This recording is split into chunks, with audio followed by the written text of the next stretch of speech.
संत और नेता में बहुत अंतर होता है। संत जब चलता है, ध्यान रखना, तो ऐसे चलता है, हाथ आगे की तरफ जाते हैं, और नेता जब चलता है तो हाथ पीछे की तरफ जाते हैं। मालूम है क्या मतलब है इसका? संत कहता है मैं चल रहा हूं, मेरे साथ तुम भी चलो। नेता कहता मैं जा रहा हूं, तुम पीछे हटो। ध्यान रखना मान्यवर, सभी नेता ऐसे नहीं होते, कुछ दुनिया में आदर्श नेता भी होते हैं। और आदर्श नेताओं की तरह यदि, और ये भारत देश यदि चल रहा है तो एक बात ध्यान रखना, भ्रष्ट नेताओं की दम पे नहीं चल रहा है। 1000 भ्रष्ट नेता इस देश को नहीं चला सकते, 4 अच्छे और सच्चे लोग इस देश को आगे बढ़ाया करते हैं। 4 ही होते हैं वो। ऐसे महान नेता भी इस धरती पर हुए हैं, एपीजे अब्दुल कलाम, जिनका नाम राजनीति में बड़े सम्मान के साथ लिया जाता है। उन्होंने कभी भी धर्म और जाति पाति से ऊपर उठ करके अपना चिंतन प्रस्तुत किया है। आज देश को मजबूत कराने में उनका हाथ है। और एपीजे अब्दुल कलाम ऐसे व्यक्ति जिन्हें पार्टियां नहीं, पूरा देश, और देश ही नहीं दुनिया भी जिनका सम्मान से नाम लिया करती है। ध्यान रखना मान्यवर, सोचना है। अच्छे लोग 4 ही होते हैं, 4 ही बहुत है। जिंदा 4, मुर्दा 1000। 1000 मुर्दों को जलाने के लिए 4 जिंदा काफी है। ध्यान रखना मान्यवर, सोचना है आपको। नाभी राय ने दर्पण देखा कि लोग मेरी प्रशंसा कर रहे हैं। उन्होंने क्या देखा दर्पण में? मैं इस प्रशंसा के योग्य हूं या नहीं हूं। जब लोग मेरे बारे में बहुत कुछ बड़ा बड़ा बोलते हैं ना, तो मैं सोचता हूं ये आदमी बोल रहा है, मैं इस योग्य हूं या नहीं हूं। यदि नहीं हूं तो आज से ही बनने का प्रयास करो, और यदि हो तो अहंकार मत करो मेरे भाई। ध्यान रखना, सोचना है। आज से ही अच्छे बनने का प्रयास करिए, वक्त का इंतजार मत करो, आज करो, अभी करो, इसी वक्त करो। कोई प्रशंसा करे तो देख लेना मैं इस प्रशंसा के योग्य हूं या नहीं। ध्यान रखना, बहुत सी आत्मकथाएं इस दुनिया में हैं।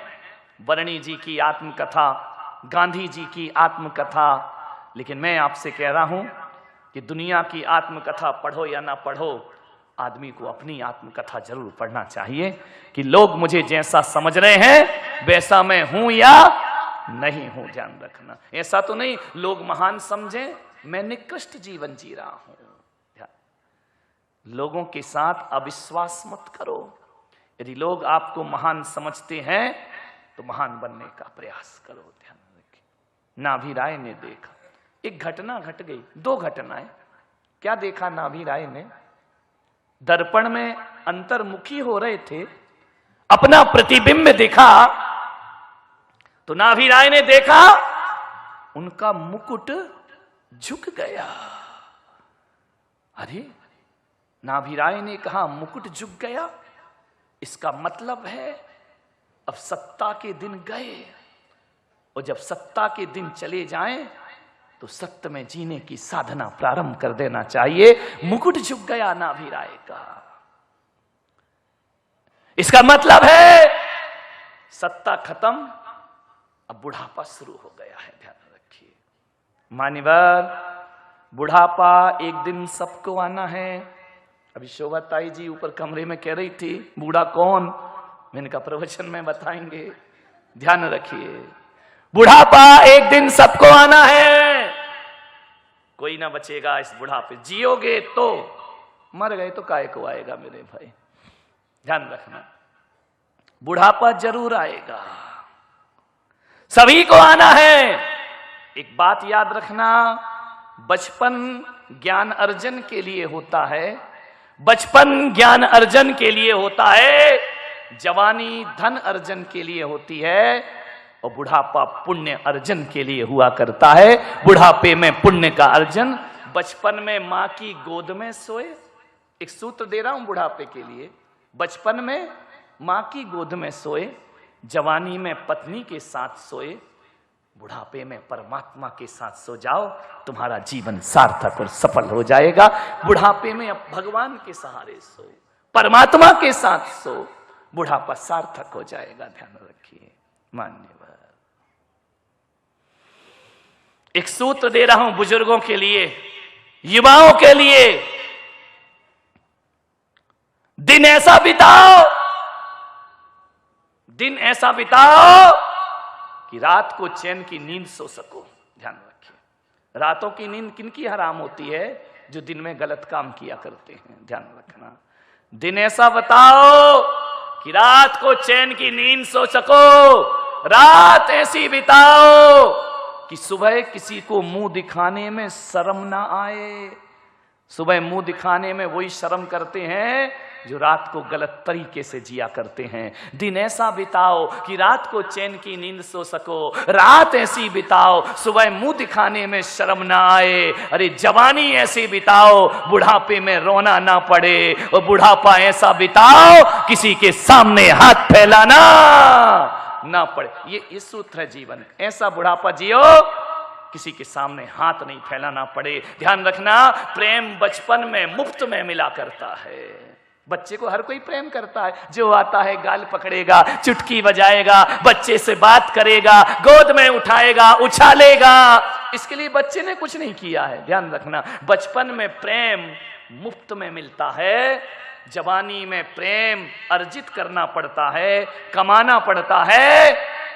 बुढ़ापे में प्रेम मांगना पड़ता है। मेरे भाई, यदि गलत तरीके से जिंदगी जियोगे तो बुढ़ापे में आदमी रुपया पैसा नहीं, प्रेम की भीख मांगा करता है। यदि सही जिंदगी जियोगे तुम्हें प्रेम मांगना नहीं पड़ेगा, बल्कि बुढ़ापा और बचपन एक सा हुआ करता है। यदि अच्छे से जवानी जी है, बुढ़ापे में महात्मा गांधी की तरह सारी दुनिया तुम्हें राष्ट्रपिता कहने को तैयार है। बुढ़ापा सही जी। ध्यान रखना, कुर्सी का खेल।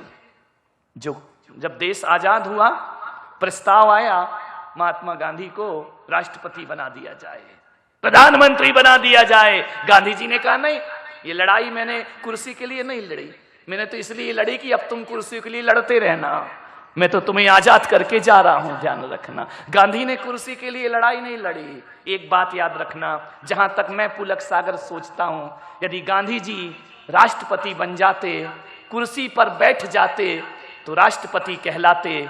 गांधी ने कुर्सी छोड़ी, राष्ट्रपिता कहलाए। ध्यान रखिए, वो राष्ट्रपति नहीं कहलाए। ध्यान रखना, राष्ट्रपति तो दुनिया के हर देश में होगा, राष्ट्रपिता केवल हमारे देश में हुआ करता है।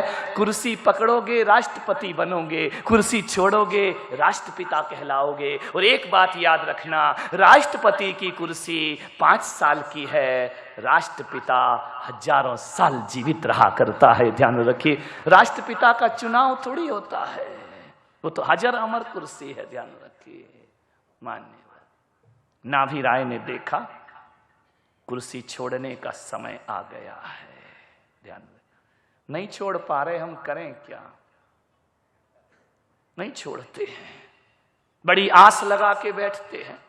अभी अटल जी का देहावसान हुआ, अंतिम संस्कार था, मैंने बताया था ना, ऊपर से आडवाणी जी को फोन आ गया, ऊपर से कि मोदी प्रधानमंत्री बन गया, रामनाथ कोविंद राष्ट्रपति बन गए, अटल जी चले गए, अब चलोगे या कोई बहाना और बचा है? ध्यान रखिए। मान्यवर, अब चलने का समय है कि अब और कोई बहाना चाहिए तुमको? ध्यान रखिए, गया समय। मान्यवर, सोचना है आपको। बुढ़ापा गलत तरीके से जियोगे, जवानी गलत तरीके से जियोगे, बुढ़ापे में खून के आंसू बहाना पड़ेंगे। लोग कहते हैं बुढ़ापा दुखदाई होता है, मैं पुलक सागर कहता हूं बुढ़ापा दुखदाई नहीं होता है। जवानी में जो दुखदाई काम करता है उसका बुढ़ापा दुखदाई हुआ करता है। किसका होता बुढ़ापा, किसका बिगड़ता है? जो जवानी बिगाड़ता है। ध्यान रखिए। मान्य सोचना है आपको, बुढ़ापे को अच्छे से जियो। ये मत सोचो बुढ़ापे में, ये मत सोचना कि हम कुछ नहीं कर सकते हैं। बहुत कुछ कर सकते हो, क्यों नहीं कर सकते? ध्यान रखना, ये मत सोचो कि बुढ़ापा जीवन का समापन है। ये मत सोचो कि बुढ़ापा जीवन की इतिवृत्ति है, बुढ़ापा अपराध है, बुढ़ापा अभिशाप है। ऐसा मत सोचिए मेरे भाई। क्यों सोचते हो बुढ़ापा अभिशाप है? मैं तो कहता हूं बुढ़ापा जीवन का सुनहरा अध्याय हुआ करता है। बुढ़ापा जीवन का अंतिम उपसंहार बड़ा सुनहरा और सुखद हुआ करता है। कौन कहता है बुढ़ापा खराब है? आचार्य शांति सागर महाराज को देखना, उनका बुढ़ापा कितना महान हुआ, कितना धन्य हुआ। आज सारी दुनिया उन्हें पूज रही है, बुढ़ापे में तो हुआ है सब। उनको ध्यान रखना, कितना महान बुढ़ापा। आज आचार्य शांति सागर महाराज, एक संत को, एक संसारी को देखना, बड़ा मजे की बात बता रहा हूं। एक संसारी ज्यों ज्यों बूढ़ा होता है, कितना भी सुंदर हो, बदसूरत होते जाता है। ध्यान रखना, संसारी बुढ़ापे में बदसूरत होता है और संत जवानी में बदसूरत हो, बुढ़ापे में खूबसूरत होते जाता है, सुंदर होते जाता है। यहाँ चित्र लगा है आचार्य शांति सागर महाराज का, बुढ़ापा है। ध्यान रखना, मुंह में दांत नहीं है, झुर्रियां पड़ी हैं, फिर भी देखो कितना सुंदर चेहरा लगता है। मान्यवर ध्यान रखिए, ये संत पुरुष हैं। आचार्य विद्यासागर जी महाराज, ज्यों ज्यों वृद्धावस्था आ रही है, त्यों त्यों चेहरे पर तेज प्रकट होते जा रहा है। ये संतों की परिभाषा है। आप गांधी जी की जवानी की फोटो देखना, कोई अच्छे नहीं लगते देखने में, लेकिन किसी डाक टिकट पे देखना, बिना दांत का मुंह जब खुला रहता है, इतना वात्सल्य टपकता है। ये संतों की निशानी है। मान्यवर, ज्यों ज्यों बूढ़े होते हैं संत, त्यों त्यों खूबसूरत हुआ करते हैं। और बुढ़ापा और संसारी ज्यों ज्यों बूढ़ा होगा बदसूरत होते जाएगा। क्यों? शरीर भोगों में लगा दिया है। अब तेज कहां से आएगा, कांति कहां? संत का शरीर भोगों में नहीं लगता है, वो तो योग में लगता है, साधना में लगा करता है। मान्यवर, संतों को किसी ब्यूटी पार्लर में जाने की जरूरत नहीं हुआ करती है। समझ रहे? हमारे बब्बा जी बुढ़ापे में भी बड़े स्मार्ट लगते हैं। ध्यान रखना, ये संतों की फितरत हुआ करती है। ज्यों ज्यों बूढ़े होंगे, संत तो वो है पुराना सोना, पुराना घी, बड़ा स्वादिष्ट हुआ करता है। ध्यान रखिए। मान्य, तुम तो लगे रहते हो पोता पाती में, ये लगाओ वो लगाओ, ये करो वो हवा करो, पोत पात के आई, पसीना आया, सब बह गया। विचार करिए अपने साथ। तो ऐसा नहाना नहीं, साबुन नहीं, धोना नहीं, कुछ नहीं, फिर भी ध्यान रखना। मैं भी नहाता हूं, ऐसा नहीं है, साबुन लगा के नहाता हूं, बिना साबुन के नहीं नहाता हूं, लेकिन मेरी साबुन थोड़ी सी अलग है। कैसे ध्यान से सुन रहे हैं? यानी कितना प्राण ऐसे अटक जाते हैं, नहाते साबुन से। हमने कहा था महाराज सच्चे नहीं होते। नहाता हूं, कौन कहता मैं नहीं नहाता? रोज नहाता हूं भाई, लेकिन मेरी साबुन वही पुरानी वाली है आज भी। मालूम है, पहले एक साबुन आती थी ना, सनलाइट आती थी, सनलाइट। आज बंद हो गई कि आ रही है? आ रही है। हाँ, डॉक्टर साहब को पता होगा, पूरा सनलाइट है। ध्यान रखिए। मान्यवर, सोचना है, विचार करना है आपको। मैं भी सनलाइट से नहाता हूं, लेकिन मेरी साबुन किसी फैक्ट्री में नहीं बनती है। सूरज के पास बैठ जाता हूं, सनलाइट से मेरा स्नान हो जाया करता है। ध्यान रखिए, सनलाइट से नहाओ, सनलाइट साबुन, रोज नहाता हूं। ध्यान रखिए, सोचना है आपको। ये मत सोचो कि बुढ़ापा बड़ा अभिशाप होता है। बुढ़ापा तो आनंद हुआ करता है। आनंद लो। राम, कृष्ण, बुद्ध, ये सब बूढ़े नहीं हुए क्या? ये बूढ़े हुए हैं। इन्होंने बुढ़ापे में वो काम किए हैं जो शायद जवान आदमी अपनी जिंदगी में काम नहीं कर पाता है। ध्यान रखिए, मदर टेरेसा बुढ़ापे में भारत रत्न का खिताब पाया करती है। अब्दुल कलाम ये मिसाइल में जवानी में बने कि बुढ़ापे में बने हैं? बुढ़ापे में बने हैं ना मेरे भाई। बुढ़ापा तो बहुत अच्छा हुआ करता है। और हकीकत में देख लो, जितने भी महान काम होते हैं वो बुढ़ापे में हुआ करते हैं। जवानी में कोई महान काम नहीं हुआ। लेकिन आदमी क्या करता है, बुढ़ापे को छिपाता है। कब तक छिपाएगा, बाल काले हो गए, हेयर ड्राई, अरे पागल, क्या करेगा इसका, मुंह में दांत नहीं, पेट में आंत नहीं, रोटी चपती नहीं, खिचड़ी पचती नहीं। ध्यान रखना, पैर अगरबत्ती, हाथ मोमबत्ती, ध्यान रखना। सोचना है आपको, बुढ़ापे क्या करोगे ये सब लगा के। आ जाते हैं लोग लगा के, मैं देखता हूं तो यही कहता हूं,